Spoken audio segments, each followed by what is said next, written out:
দাদা এখানে রনি বলে কেউ আছে? কেন কি দরকার? চাকরির জন্য এসেছিল। ও হ্যাঁ, দাঁড়ান দাঁড়ান দাঁড়ান, আমি ডেকে চেক করি। ও ডবল এর পাস দেখে নিচ্ছি। রনি, রনি ঠিক আছে, এই তো তোর চাকরি আছে একটা। কি চাকরি? আচ্ছা দাদা আপনার জন্য একটা চাকরি রয়েছে। না আমি চাকরি করবো, আমি চলেন। কি হলো আপনার? দাদা দাদা 1.5 লাখ টাকা চাকরি আছে, আসতে কথা বলুন। না আমার লিভার খারাপ, আপনি চলে যান, ডাক্তার বলে দিয়েছে আমাকে আমার লিভার খারাপ। চলে যান। লিভার খাতে বলিনি? তুই বুঝবি না, তুই ঘরে চলে যা, ডাক্তার আমাকে বলে দিয়েছে। চলে যা নে যা ঘরে যা। মানুষ দাদা এখনকার লোকেরা 10 লাখ টাকা চাকরি দিতে 1.5 লাখ টাকা নিয়ে নেয়। আজব মানুষ।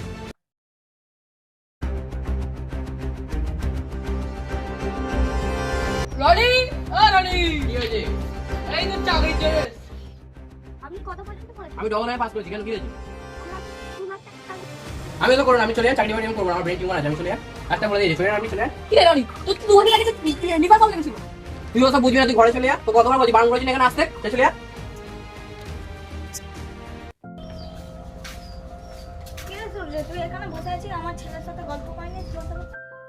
আমি টাকা কি বলবো? 2000 আগে এসেছিলাম, ও বললো ও লিভার প্রবলেম আছে। কালকে আমি এসেছি, কালকে ও বলছে ওর ব্রেন টিউমার। কখন কি বলছে নিজেরই মনে নেই। হ্যাঁ, এরকম বলেছে আমার ছেলে?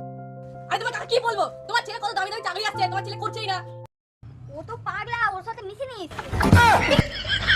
আমার ছেলে, ওই জন্য ওকে পাগলা গারদে পাঠাইনি। কি কথা আছে বাবা এখানে? বেরো আর আসতে হবে, বেরো। কি সব উল্টো পাল্টা বলছো? টাকা আমি আসি, আমার